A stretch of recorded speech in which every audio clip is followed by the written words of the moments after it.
மனைவி போஸ்ட் கிராஜுவேட்டாக இருக்காங்க, கணவர் தினக்கூலியாக இருக்கார். மனைவி 2 வருஷத்துக்கு முன்னாடி வேலை பார்த்துக்கிட்டு இருந்தாங்க, நல்ல வேலையில் இருந்தாங்க. இப்போ குழந்தை பிறந்ததுக்கப்புறம் மனைவி வேலை பார்க்கல. ஸோ இப்போது அவங்களுக்குள்ள ஒரு பிரச்சனை கணவன் மனைவி 2 பேரும் பிரிஞ்சிடுறாங்க. ஸோ இப்போது அந்த மனைவியால் கணவர்கிட்டேருந்து செக்ஷன் 125 சிஆர்பிசியின் கீழே ஜீவனாம்சம் கேட்க முடியுமா? தாராளமாக கணவன்கிட்டேருந்து மனைவி ஜீவனாம்சம் கேட்கலாம். கணவன் தினக்கூலியாக இருக்கிறதுனால 3 வருஷம் affidavit of assets and liabilities கொடுக்கும்போது 3 வருஷத்து bank statement, income tax assessment அந்த காப்பி அது எதுவுமே கொடுக்க முடியாது.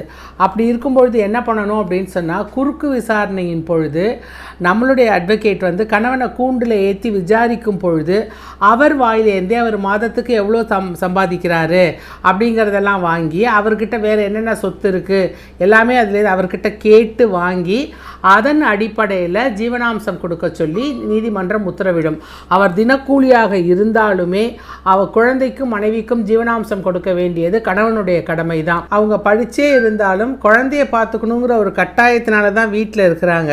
ஸோ அப்போ அவங்களையே பாதுகாத்து கொள்ள முடியாது, அவங்களுக்கு வாழ்வாதாரத்துக்கு பணம் வேணும் இல்லையா? அதனால் கணவனுடைய சம்பாத்தியத்திலேருந்து கண்டிப்பாக மனைவிக்கும் குழந்தைக்கும் ஜீவனாம்சம் கொடுக்க சொல்லி நீதிமன்றம் கண்டிப்பாக உத்தரவு கொடுக்கும்.